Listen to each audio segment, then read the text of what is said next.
And it's funny that you say that. I think this part of if you don't deal with it, it's just going to come back to you. That happened to me so many times.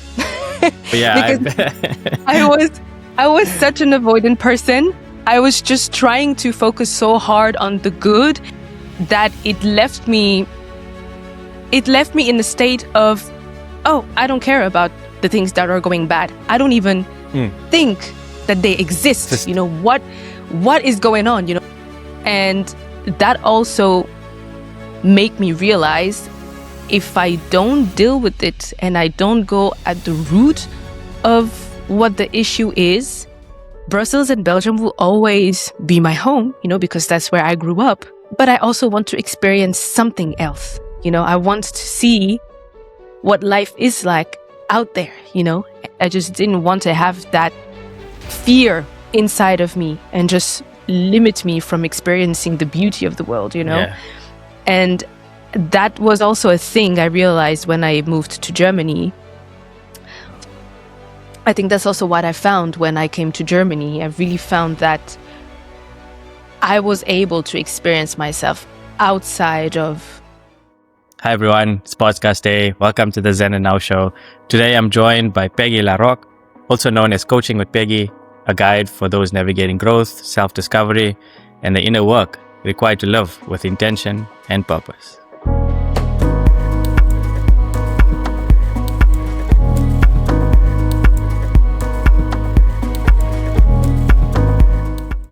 Hi everyone, I'm happy to be here. Thank you for the invite.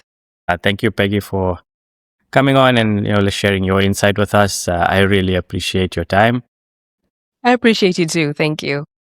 Thank you. So, Peggy, how did you get into where you are right now? I know with our discussion with the backstory, I'm jumping ahead before we come back to you. I just want to understand, coaching with Peggy, where did that come from? So basically, it came from a very long journey on my end, a very long self-discovery journey. I think we will definitely talk a bit more about that during our conversation. But essentially, I think my family background was mostly chaotic. I had a very huge transition from Congo to Belgium. And I think that affected my parents and my family tremendously. And I came right after that transition.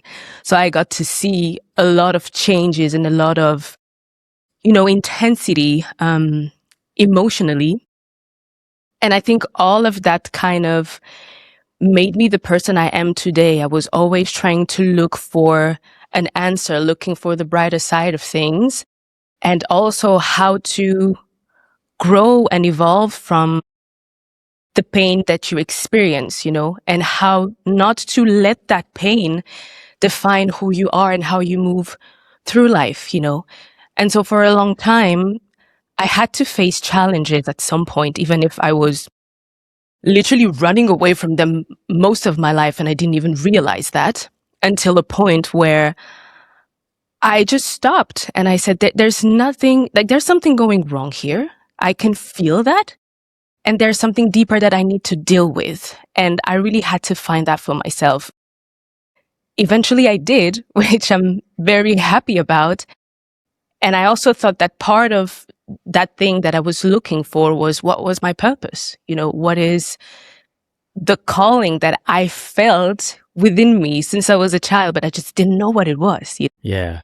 And that's how along my journey, I came to the realization that helping other people and especially helping women finding themselves, and finding their true essence is what lights my soul, it lights me up. And that's why I decided to create Coaching with Peggy to be able to carry that mission, and to help women find themselves. Yeah. You mentioned a very important word, growth. Mm-hmm. And throughout our lives, we grow, even since the time we're born. From the time we come out of the womb, and we're continuously growing. And when we get to adulting, because we have grown, just unexpectedly, we don't even see it in the background. Do you feel we get stuck somewhere along the way where we feel like, okay, I'm tired of growing now. I just want to Mm, be in this moment, because sometimes we're mhm. chasing too much of the future of where I want to be. But during your coaching with women, especially, do you feel that some women are okay with where they are, or in the beginning, and then when they get into your coaching, do they really see the benefit Mhm. of your work? Mm. I think what actually triggers them somewhat to seek coaching and to seek guidance is because they also came to the realization that there is Mm, something that needs to change, you know? right. So they're not 100% fulfilled with their life or fulfilled with who they are or who they thought they were. Hmm. Because that's also one funny thing that I see with some of my clients is that some of them are so sure, they come and they're so sure of who they are and, they want to have that Yeah. direction and they just know it. And then all of a sudden something happens, a relationship starts or they have a different life transition or something, that triggers them and they realize, "Oh, there is something here that I didn't see before. There was that blind spot or that thing that was under the surface that now kind of wakes up and it makes them question themselves. It confuses them too somehow. And a lot of them come to me actually because they feel stuck, you Right. know. And Yeah. it's really that thing of, I can feel there is something that I need to work on. I just don't know what, and I Mm, don't know how to get through it. And I need, I need help, actually. I need to find out what that is and to make sense of all of this. hmm. And so I don't think that there is a moment in your life, at least that's my personal opinion, where you get stuck somewhere. Mm, It's like, there will always be something that will get you to your next level. So yes. you cannot technically be stuck. You Mm, will always be meant to elevate and to grow. And if you recognize that, that moment of, I think there might be another level here, that's how I see it. There's yeah. another level here. I need to just jump onto that level. Um, you get to continue your growth like indefinitely because I think it's a lifelong journey. It really just doesn't end. Yeah, that's important. It's a lifelong journey. Mm. It never ends. Yeah. Yeah. What do you think about that? Like, do you feel like you was also at that point where you felt stuck, or how do you see being stuck in your healing journey? That's a good question. I actually did remember now. Thank you for it. I think it comes with a lot of sacrifice. There's a lot of Yeah. things we have to let go of in the moment to get to that next level. And I take my own journey from sport, for example. Always was ambitious to make it to the top, Mm, but I don't think I sacrificed enough mm-hmm. Yeah. to actually get to that level. Mm-hmm. I just thought, okay, talent will take me so far, and that would be enough. But hard work with talent should have been part of my makeup, and I should have sacrificed a lot of the how do you say, general adulting that we do, with friends, going Mm, out, and yeah. just not focusing on the goal at hand. And I think that's where, for me, I realized, okay, if I want to make something work right now, I got to sacrifice time, energy, even my personal time, so that Mm-hmm. I can do something that I feel is gonna get me to that next level, and with help and with speaking to people like yourself who are in that space, understanding we can feed off each other. How do we get to that next stage? Because we all don't know everything all the time. So No. that's the No.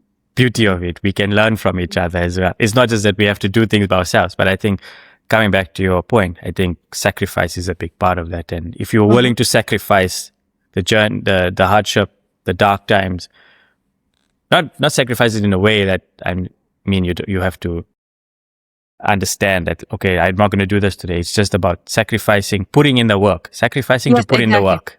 Putting the That- work and putting the effort yeah, into it and really being yeah, dedicated and dedicate committed to it. Yeah. discipline with it. Yep. Exactly. That's where I think Yep. where I am right now. I understood, okay, my childhood, my young adult could have learned a lot from now adult to put Mm-hmm. in that Yeah. hard work. Yeah. That's where I think Definitely. I Mm. understand now from that journey to where I am now. Mhm. Yeah. And I think it's also important, just to jump back on what you said as well, that we don't necessarily have all the answers. Mm. And I think that's also one thing that I deal with all the time, is that I feel like I'm expected to have all the answers to the Yeah, questions of my clients, you know? Um, but it's also important to remind ourselves that you can be a coach, you can even be a therapist or a psychotherapist and all of that. You don't have the answers to every single thing. Even in the now, right now, maybe you will have at some point. I just don't think so. It's unrealistic. But throughout your life experiences, that's how you get the answers to the questions, you know, that you're asking yourself. yeah, And there is no way that I will know what is best for you. You know, exactly. I am here to accompany you and to guide you through, you know, the maze of your mind and the maze of who you think you are and inside of you, but only you can know what you're looking for, you Yeah, know, and what are the things that really matter to you. And so I think that's also an important thing to point out, that you can definitely facilitate that work. Doesn't necessarily mean that you have all of the answers, because the answers are within you. yeah. Curiosity as well. You got to be curious Yeah. about yourself and Yeah. what's my level. Hmm. We also have to be honest with ourselves. We also not, some of us are not meant to be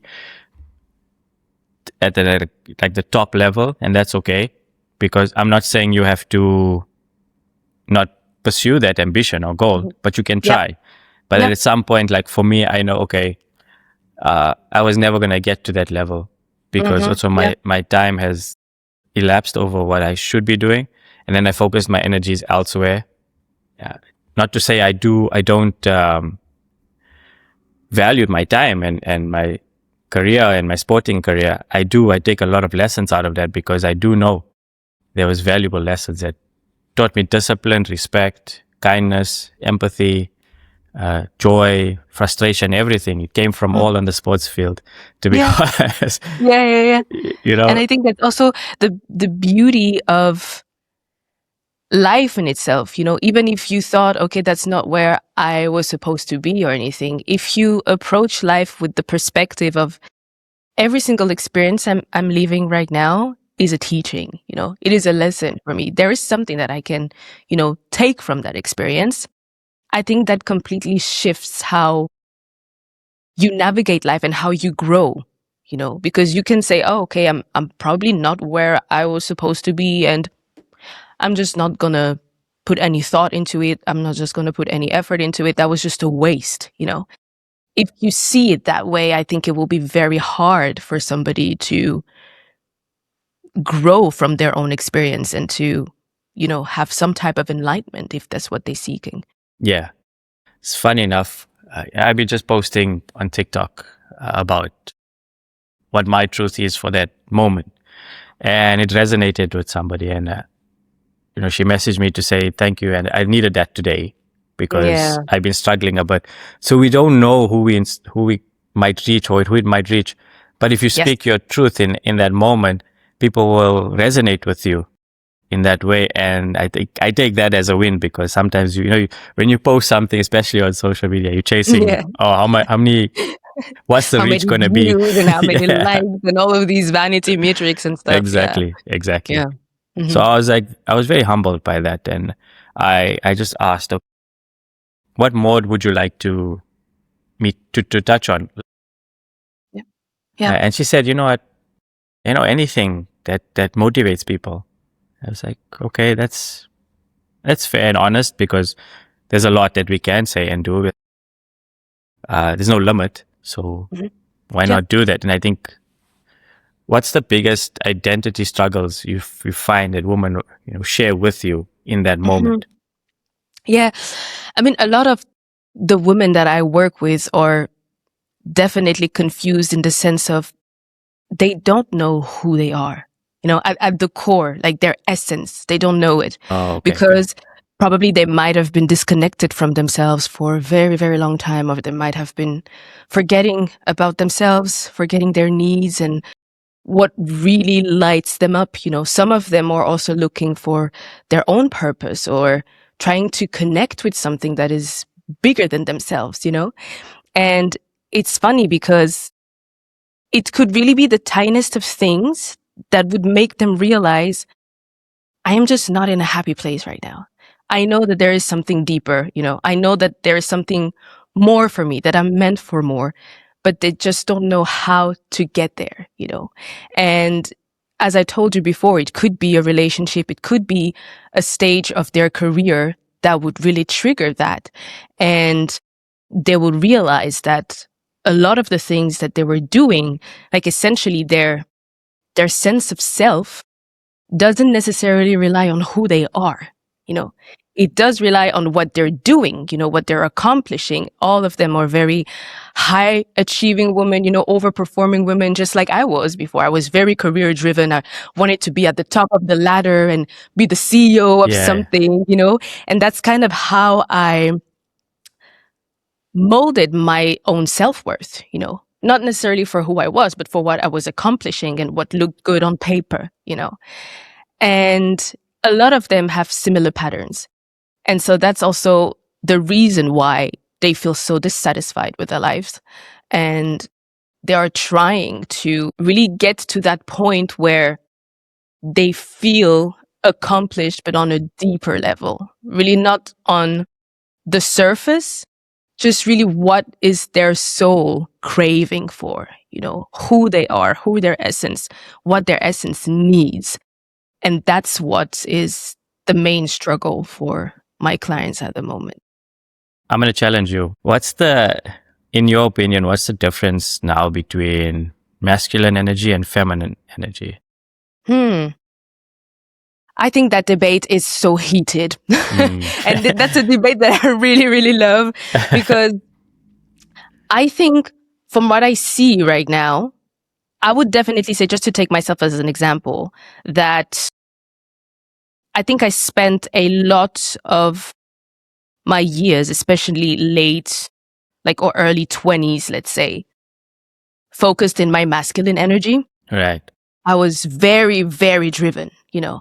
And I think part of that was because of my childhood, you know.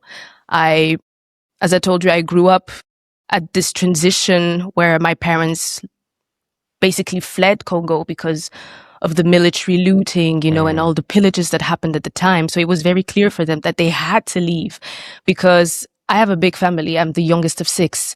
And at the time they had 5 children that were very, very small. And so when they left, it felt like they went from having a golden era, you know, before the pillages because they had their career, they had the family, they had everything they needed, to a very intense state of chaos, to a state of survival. That's Right. when they came to Brussels. And that's how I got to grow up. So I kind of grew up feeling, or at least suffering from emotional absence, you know, because there was a lot going on in my childhood. You know, there was very dynamic environment. It was pretty chaotic, you know, because my siblings were teenagers or some of them were young adults. So they were also trying to navigate that transition and they would act out a lot.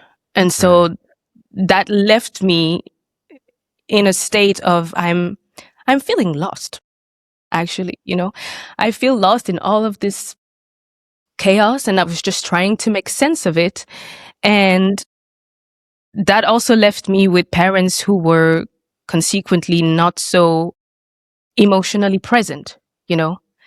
And so very early on, I kind of integrated the idea of I need to process my emotions alone, you know? I need to figure it out, you know? I need to deal with whatever I was dealing with on my own. And so that created a mindset of I am very independent right now. You know, I might be 10 years old, but I am independent. I don't necessarily need to count or to rely on anybody. And that's how I functioned most of my life, you know. And I think that also created a foundation for me of I am alone, actually. There is nobody I can depend on, the only person that is safe and secure is myself. And that's how I engaged in relationships. That's why I was also so career focused, because at the time relationships were not even on my priority list at all. Yeah. And so there was not that, there was no space for me to really feel my emotions and to sit with them and to communicate them or share them with anybody. And so I think that side of me, maybe we would call this the more feminine side, this whole intuition, even if it was there and very present. And I think that was also what created that internal battle with me, was kind of dormant for a moment. I was very, very focused on, I need to get things done. I need to live my household because I need to create safety for myself. I need to create security for myself. I want to have that stability, and I will do anything in my power to get there, And I think this, coupled with the education that we got, that was very university driven, very traditional, like you're going to go to uni, you're going to do a career, and all of that. I think that also fueled that overachieving pattern that I have, and also this thing of, I'm going to achieve no matter what, even if it's detrimental to my health, even if I feel completely disconnected from who I am.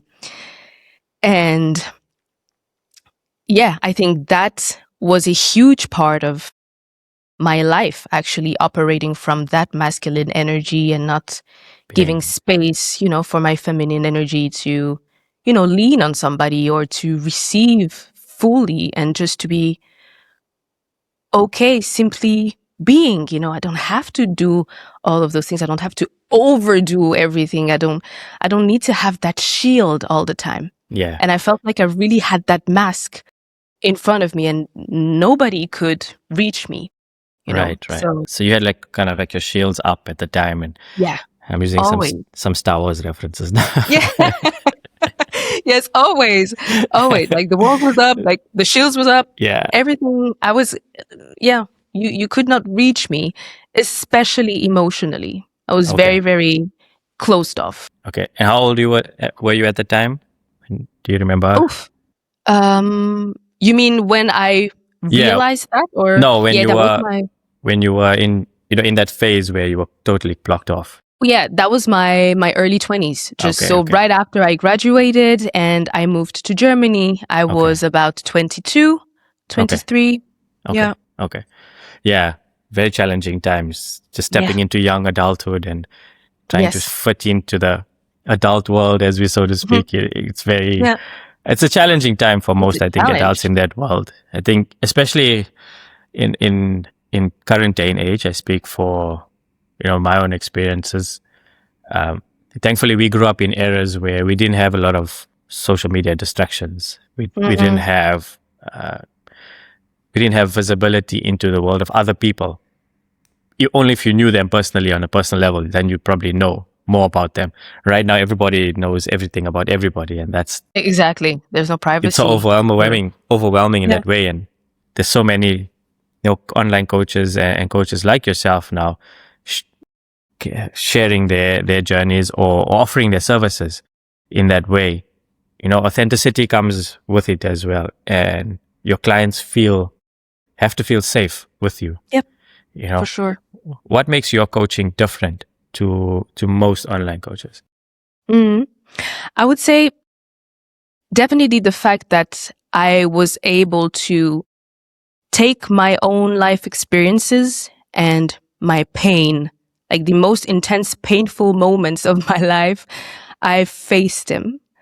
And I just did not let that define me. And I think that's really the transformation that I was craving for my whole life, and I wished there would be somebody out there who could guide me, because as I told you, I felt so alone. I felt so in my world and in my bubble, and I have to figure life out. I have to figure my emotions out, and I have to find a way outside of that inner darkness, because there were times that were pretty dark, and I think all of those things that I've been feeling inside, I was just so willing to deal with it, Right. one way or another. And I knew that this was the way out. And that if I didn't do it, I would definitely end up differently, let's say. And so I think I was able to really take all of these challenges and to sort of alchemize them, and turn out like to make the most out of it and to find a way to achieve what I thought I needed to achieve, which was my purpose.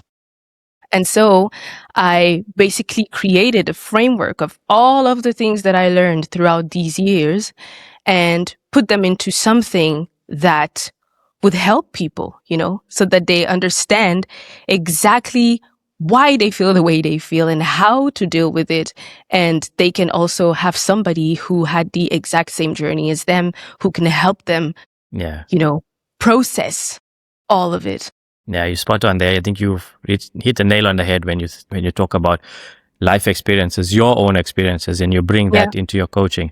Because I think that's what resonates with people, is that you can bring something that probably they understand. They don't understand it for themselves, but you've lived that experience and you can I've share lived that. it. And you've now gotten the tools and the knowledge of how to navigate those scenarios, because similar to myself, in those dark moments, you don't really know what to do unless you No. go through it. And there was a moment where 2018, 2019, I talk about this a lot because it's quite important, because I think it was a turning point in my life. I talk about it a lot because I realized I cannot do this alone anymore. I cannot just knew what I knew, but it wasn't working. And I was making a lot of mistakes, and I realized, okay, for me, I needed guidance. And the guidance for me was to go into the hospital and just take a break and learn from experts that would come in and talk about the neurological side of your brain, to understand your medication. What are you feeling? What are dynamics? What kind of things you were doing that were causing all of this and bringing you back. So there was I'll share with you, there was one lesson where if you don't deal with that in the moment, it kind of loops back in an infinity, in an infinity loop, and it keeps coming back to you until 100%. you deal with source. Yep.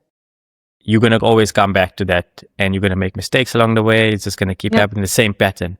And that's where I feel where your coaching is now resonating with a lot of people, is because it's coming from a personal experience. And that's the beauty side of it as well. Yeah. And it's funny that you say that. I think this part of, if you don't deal with it, it's just going to come back to you. That happened to me so many times. Yeah. Because I was such an avoidant person. I was just trying to focus so hard on the good that it left me in a state of, oh, I don't care about the things that are going bad. I don't even think that they exist. What is going on? Nothing could go wrong, and I really had this thing of, I am avoiding anything uncomfortable right now. I'm avoiding feeling at this point. And I think that was a huge part of what triggered my burnout. I think it was back in 2022 or 2023 that I've realized as well that I was just so dysregulated because I was not dealing with my emotions, because I was not processing them properly, that they were eating me up in the most literal way.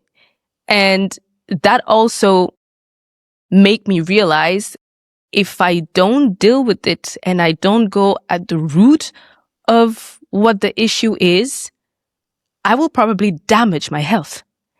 And when you think about it that way, and you see how your mind and your body and everything is so beautifully interconnected, it's crazy, because you can do whatever you want. At some point, it will just come back to you. Yeah. So you will have to deal with it one way or another.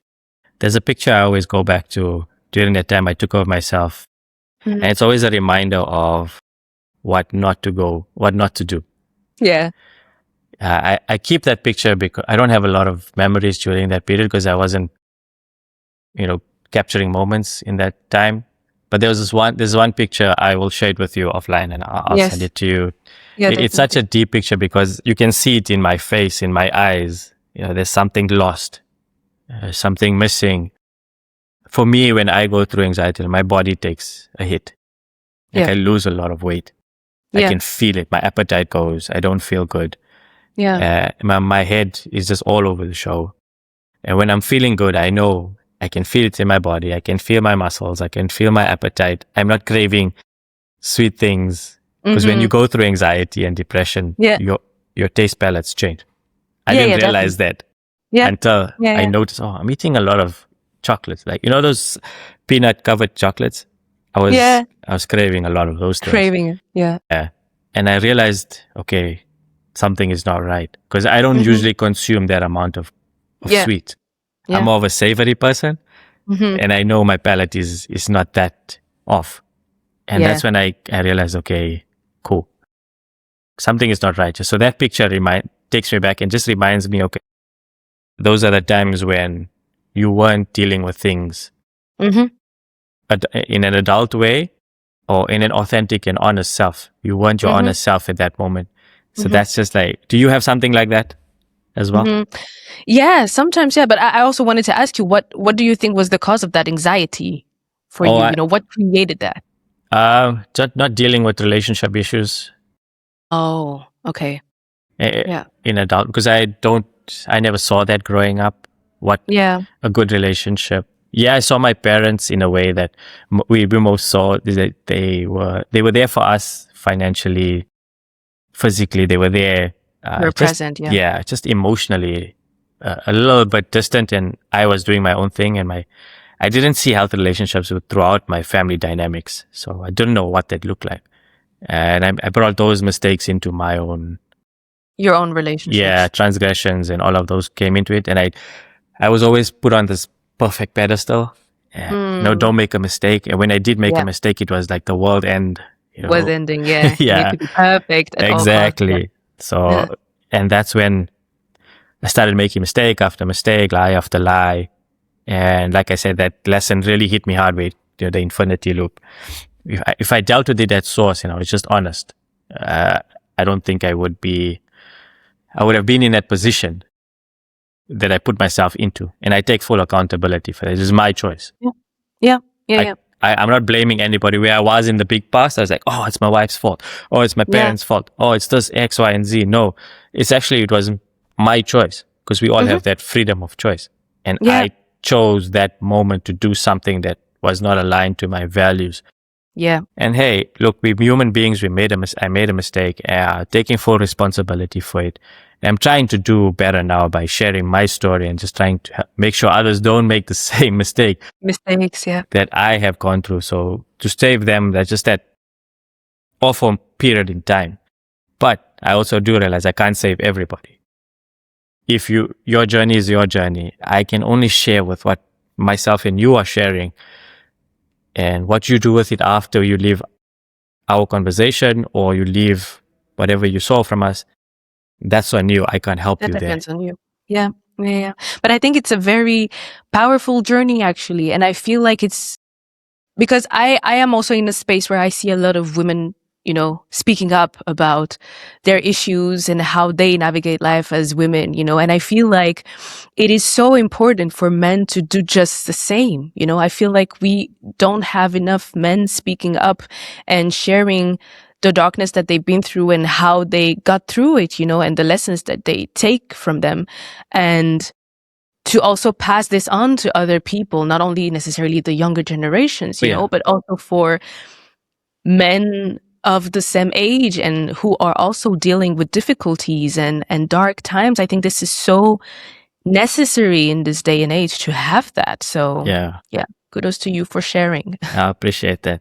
And I think a lot of the times when we share our vulnerabilities, we think it's a weakness in the Yes. beginning. Oh my God. But as we go Yeah. through the journey, we realize it's a real strength Yes.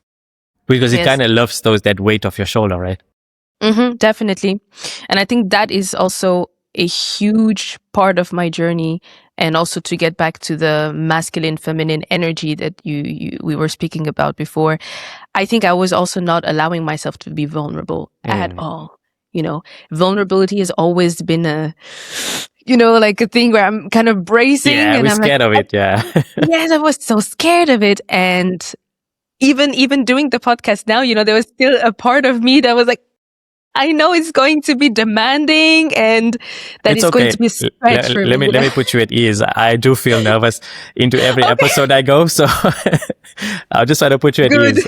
We're in the same boat. Yes. Great. It's because we So care. We care about it. yeah, definitely. But it's really that thing of, because I was also reflecting in the last week, when you sent me the invite and then you told me a bit about, oh, we're going to speak about your life and your childhood and your experiences. And I thought to myself, okay, I think I need to prepare myself somehow, and I need to, be comfortable with being seen in my wholeness. And I think that is something that your invite actually made me realize, is that I was just so used to being seen as the strong person, like nothing can affect me.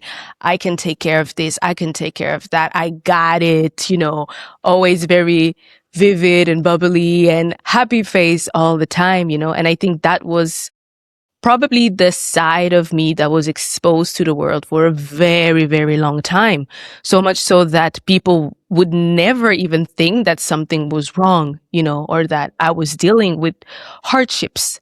Right. And when you asked me to speak on the podcast, there was really this realization that came to my face, and I thought, oh, now I need to show that part of me, that vulnerable side, that side that is just not so comfortable with sharing what I've been dealing with, and I think a huge part of why I created coaching with Peggy was also because I was looking for that Right. very, very intensely, that to really have this sense of, I'm not only that strong woman.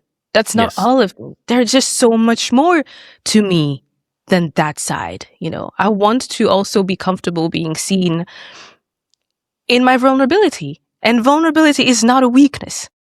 When you think about it, it's just not a weakness. It's probably the thing that makes you the strongest person on earth, Of because course.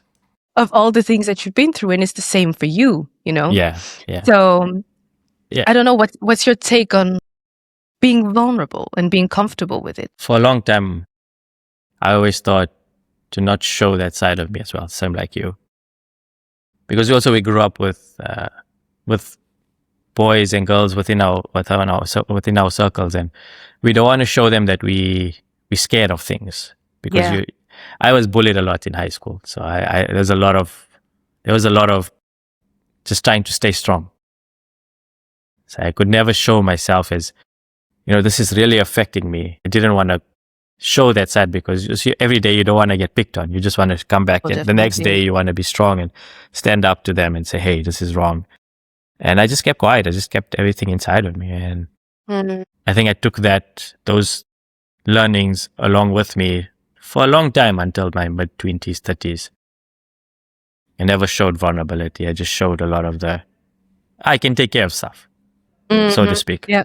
Yeah. But inside I knew I need help. Mm-hmm. I can't do this alone.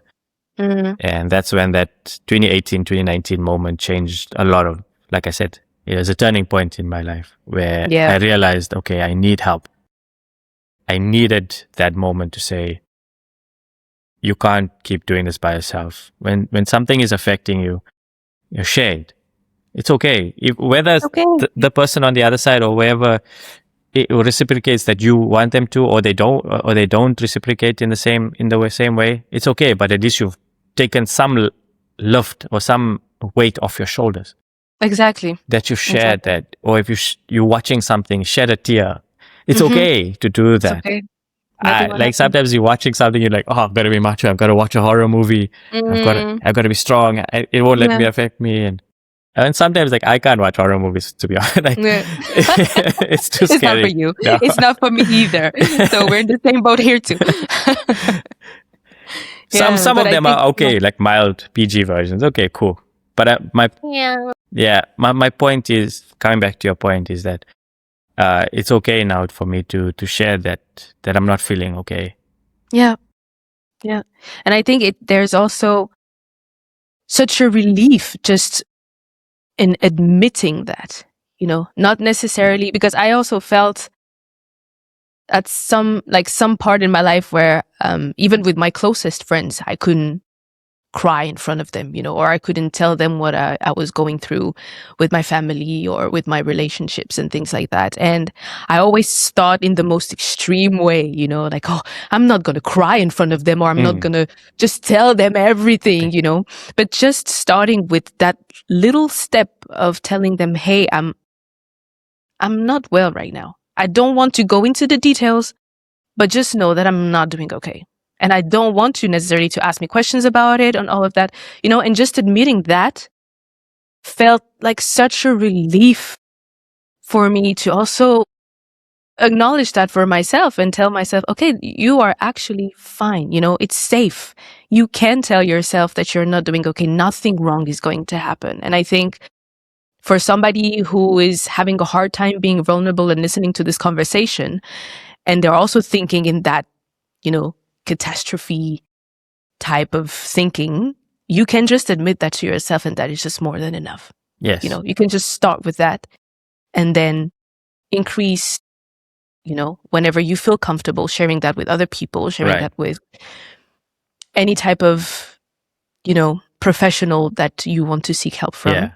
But I think that's the smallest thing you can do. Yeah. One thing that helped me also express my feelings was writing it down. Mm-hmm. Yes. Same because for me. I was not a wordsmith.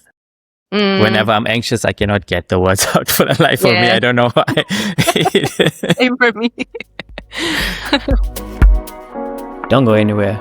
We'll be right back after this short break.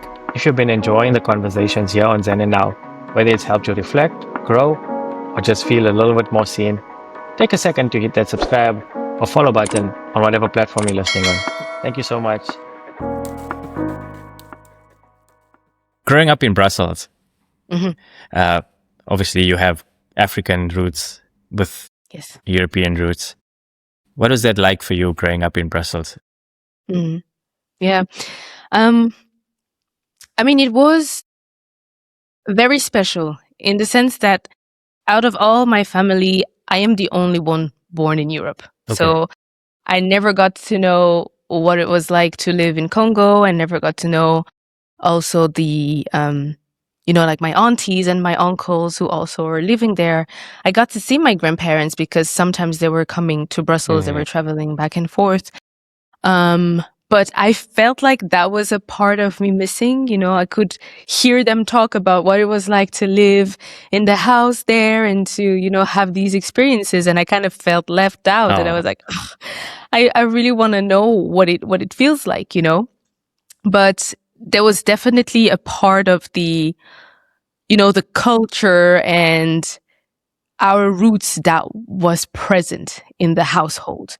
So my parents really made it a thing to let us know where we come from, and that was also transmitted through the cultural, the spiritual and cultural presence of Congo, and thanks to my mom, because my mom is a very, she's kind of the spiritual pillar of the family. That's how I call her. And because my granddad at the time was also a traditional chief, meaning that he had, the responsibility of the rural area area that he was appointed for, and he also had this responsibility of, having the cultural and the cultural heritage and the customs of Congo, And so a part of that was kind of transmitted to my mom, and she really taught us that too. You know, she has a very strong spiritual connection and strength, you know, and she knows the rights and all of these things. So we got to see that growing up. But there was, on top of that heritage, religion that also came in between somehow, Right. you know. So we were like, we grew up in a Christian household, so it was also encouraged to go to church Right. and, you know, to pray and read the Bible and all of these things. And I think that's kind of where I also was not able to understand all of it. You know, it kind of didn't make sense to me. I felt more drawn to the spiritual side, you know, that was Right. brought up from my mom rather than the religion per se. Because also growing up, I had so many questions, you know, there were so many things that I was feeling as a child that my parents were not able to give me the answers I was looking for, you know. And so part of me was kind of rebelling against their education. And actually, me not wanting to go to church was my first act of rebellion against their education, because I just felt like there was so much more. You know, I had so many questions that would go beyond human comprehension, you know, and what you see here in the 3D. And sometimes I also remembered when it was time to go to bed, I would be like completely scared, because I would start thinking, like my mind would start rambling about,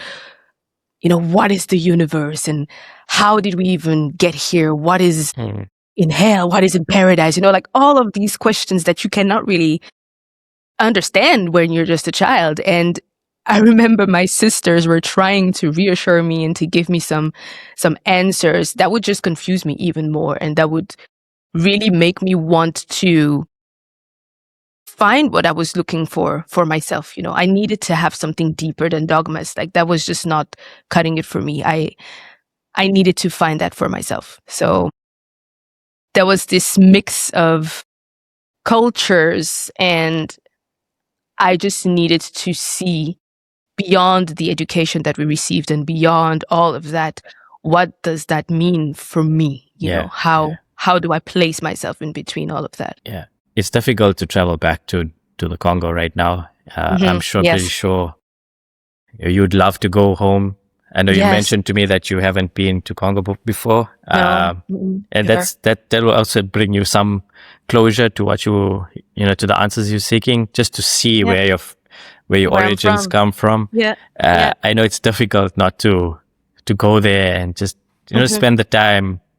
But hopefully in the future, I hope you do get to travel, you know, to the Congo and too. you know, just see your roots. I hope so too. But you are from South Africa, you told me. Do you travel back sometimes, or like how do you manage that? We actually just went back in December of last year. Oh, cool. It's been it was 4 years since I've been back. The journey is quite far, so it's not it's not just an overnight flight. It takes a long time. But From Canada.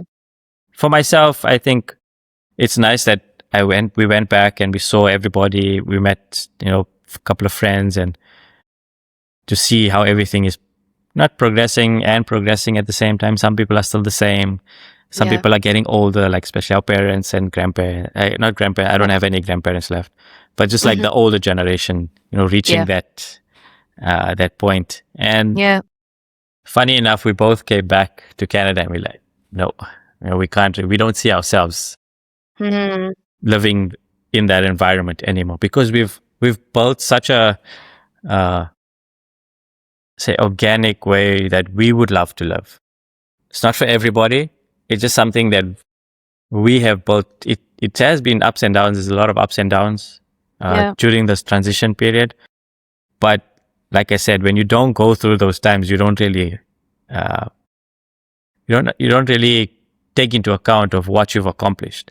Or you don't accept that, hey, this is my life right now. Because sometimes we play it down too much, right? We don't want to show off. We don't want to say, just want to stay humble. Stay humble, yeah. And you know, we kind of respect where we are right now, because we know throughout our life we've worked hard, and we just didn't accept or acknowledge that we did work hard. We're always looking to what we can better about ourselves. Oh, this didn't work. That didn't Yes. work.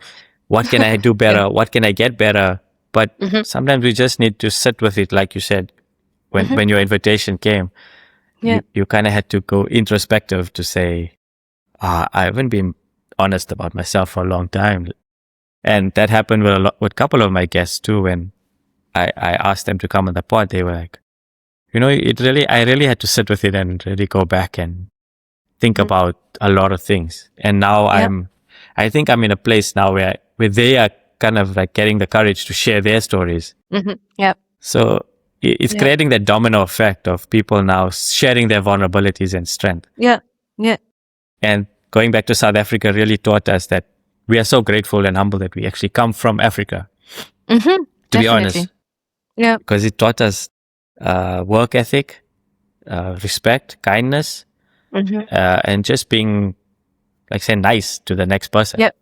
Yeah. We were really taught that because we grew up in apartheid area, right? I mean, during that troubling times, and we've seen the transitions of generations. And I always say we come with so much of wealth of knowledge and experience that I would never change my upbringing for anything. Yeah. Same. Yeah. Same. But was that part of what you was trying to get away from? Because you said you would not be living in South Africa. You would not see yourself there. Was that the reason? Yeah, just from a personal characteristic or personal choice of how I see the world. Yeah. I've always been curious about the world and traveled since I think my first overseas trip was 16. And ever since then, when they say your one leg is in the air. Yeah. And once I saw like Europe, I came Belgium, France, saw the culture that people are living, and it changes your perspective. And you just, for yourself, you want to experience something like that in your life at some point. Yeah. It's not easy to get there, but when you do get there, you kind of want to make the most of it. And hence why I said, excuse me, Africa will always be home. South Africa will always be my home first. But I just want to be experiencing something for myself, and that makes me happy. And that's all it is, right? We just want to make things that make us happy, or do things that make us happy. Yeah, I do resonate with that a lot, because I feel like I had the exact same thing when I decided to leave Belgium to go to Germany. That's right. Like I could definitely see that for my parents, it was totally different, going from Congo to Brussels. And for me, because for them, it was a necessity to leave. They had no other choice. Otherwise, we would be in danger. But for me, I also had this thing of Brussels and Belgium will always be my home, because that's where I grew up. But I also want to experience something else. I want to see what life is like out there, and I think also because South Africa had a very difficult situation at the time. It was the same for Congo. And I think when you grow up in that kind of intensity and that kind of fear and chaos, it can impact you, like generationally, meaning, just because I could also feel that my parents, their mindset completely shifted. There was a lot of, we are afraid, we're scared, and, a lot of limiting beliefs and scarcity mindset coming because of these experiences. And I just didn't want to have that pass on to me, even if I do respect everything that they did for us and all the sacrifices that it made. I just didn't want to have that fear inside of me and just limit me from experiencing the beauty of the world, And that was also a thing I realized when I moved to Germany, where I thought to myself, I think I do want to see what's out there. I do want to experience myself in a different way. But I think there is also a necessity for me to just get out of that environment. I felt somehow limited in a way. I felt trapped, and I felt like there was no way out of here. And I just wanted that so bad. And especially when you've been in an environment that's not so stable, you just want to get out of it. And I think that's also what I found when I came to Germany. I really found that I was able to experience myself outside of, that box or these beliefs. There Yeah. was just so much more out there. There was just so much more freedom that I got to experience, and I would never ever change that. Yeah, same here. I think I resonate with that a lot. Funny story is not funny story, but actually a deep story. When we actually did travel to Berlin a couple of years ago, and we went to go and see the Berlin Wall. It's a piece of history Yeah. that's there. And something inside of me was just, I'm standing where there's a historic moment that happened. Mhm. And if I didn't have the curiosity that I have about the world, I don't think Yeah. I would appreciate it as Yeah. much as I did. And I made a YouTube Completely. video about it as well. And if you want to check it out, the Yeah. link is up here to watch that video. And I just explained just there's such I don't know, you can't explain the feeling because in that moment you're just there, you're trying to capture it. And Yeah. this is a piece of history and of mankind. And it was such a pivotal moment. Yeah. And even just the whole city of Berlin, I have a friend who lives there now as well. It's a pity we didn't get to meet up, but he loves it there as well. He works there as well. Yeah. And for us, it's one of our favorite cities as well. Like when we've It's come, really, really cool. yeah. But coming back to your story, it's just that we're curious to explore what's out there, even if it's not just your conventional overseas trip. You go to the city, like we love to see things that most people won't want to see Yeah. or won't. Yeah, just go and explore and find something, drive a scenic drive, and cool. Yeah. Those are the kind of things that really resonate, and I think that's why I resonate with a lot of your story. We're curious about. You're curious. Yeah. Exactly. Yeah. But I think there's also a deeper part, now that I look at it with some hindsight, I feel that there is not only this curiosity to see what's out there and to, really feel free somehow, but I also have the feeling, at least that was the case for me, where I thought I could experience myself in a different state, like it's just not me wanting to go to a city and, just seeing what is there. Yeah. It's just really about how do I expand myself? How do I expand my inner world too? Yeah, especially emotionally and really just to also grow from the different experiences that I get to live, So it's not just, I don't usually see a travel as, okay, I'm just going to go there and I'm just going to have a fun time.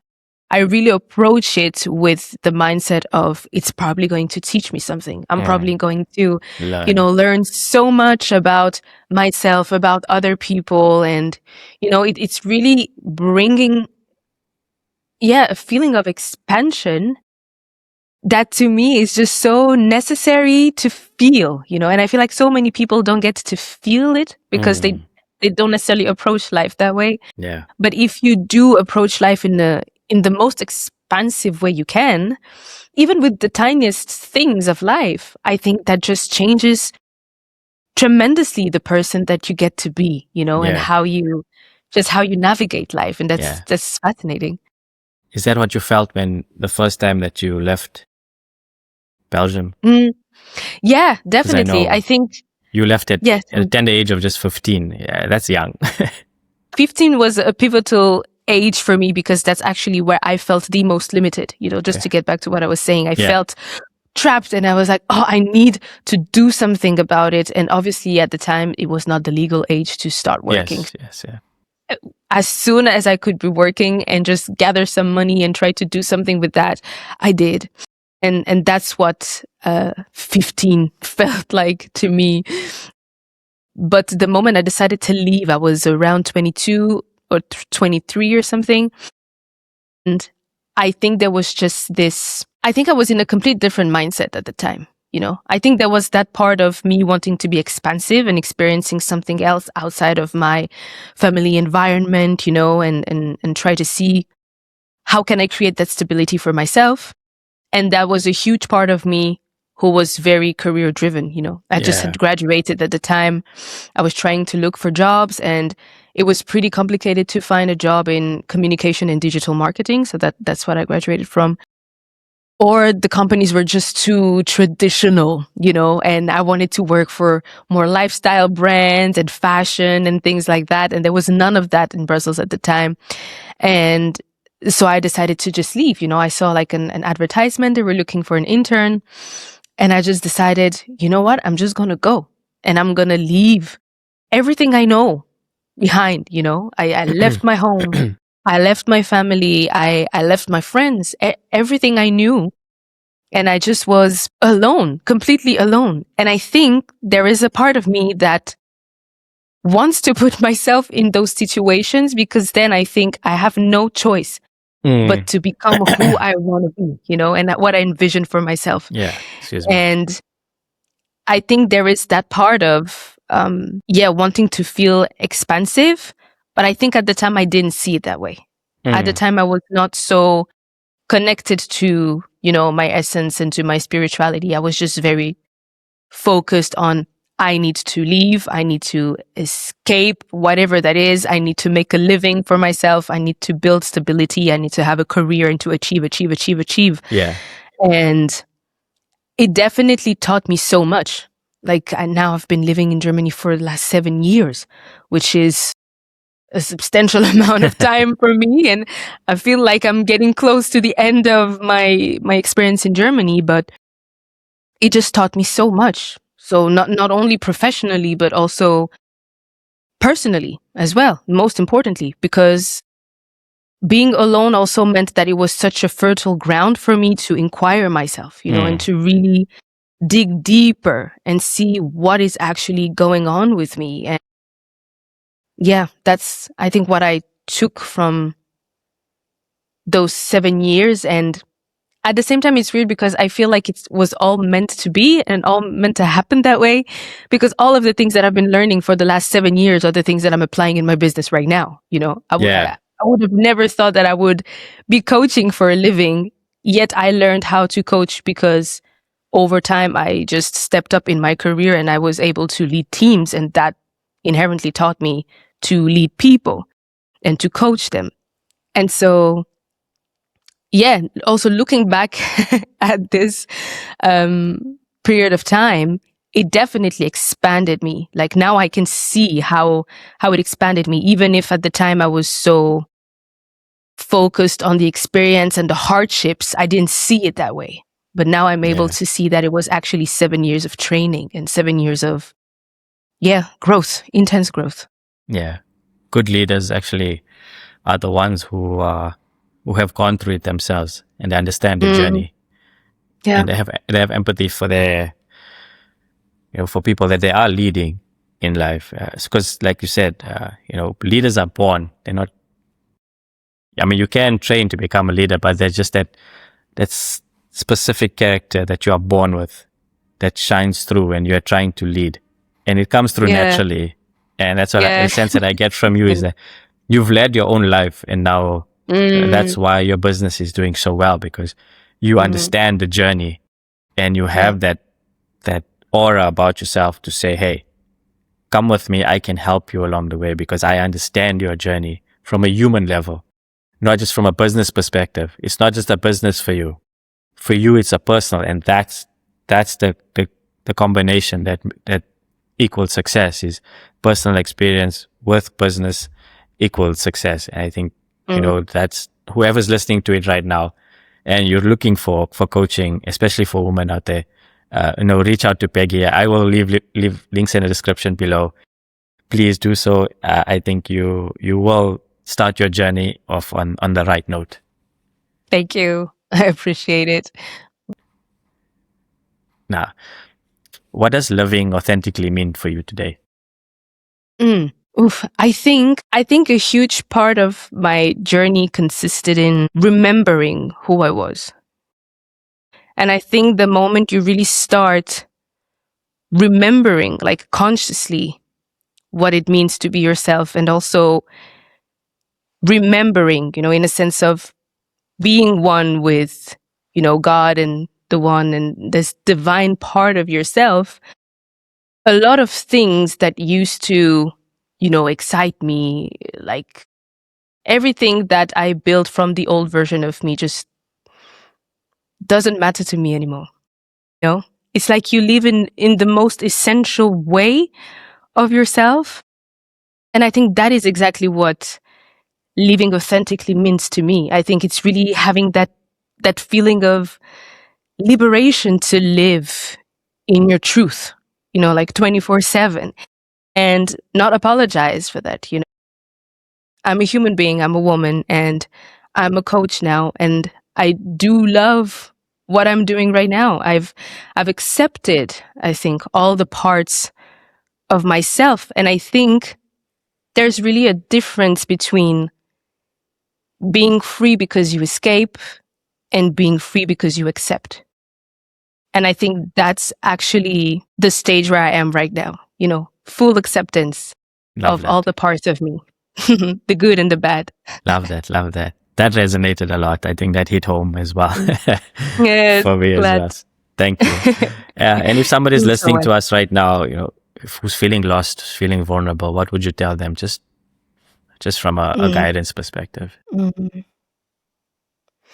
I think I'll tell them that what you're seeking, you'll find within. I also thought that I was lost for a very long time, until I realized that all the answers I needed were inside of me. They were already here. And I just needed to be brave enough to, go on that journey back home to myself. And I think that anybody listening to this conversation and resonating with what we're saying right now is just escapable to be that brave person, that brave warrior, and, get into that journey back home to themselves and to their essence. Yeah. Love that. Come home to yourself. Yes. I think that's the lesson from this podcast is always come home to yourself. Always. That was Peggy Larock, everybody. Coach with Peggy. A powerful reminder that transformation begins within. Keep showing up for yourself. Keep doing the work. Keep doing the hard work. Thank you, guys. Excuse me. Apologies. If this episode resonated with you, remember to share, like, and comment. It'll just allow me to bring you a lot more inspirational people like Peggy. I will reiterate that a lot of inspiration has come from this conversation. So thank you, guys. Remember to check out the links in the description below for Peggy's resources. I will leave them there. And also follow my journey as well. If something you need resonation with, there's something there for everybody. So thank you guys so much. And until the next one, stay zen. Thank you.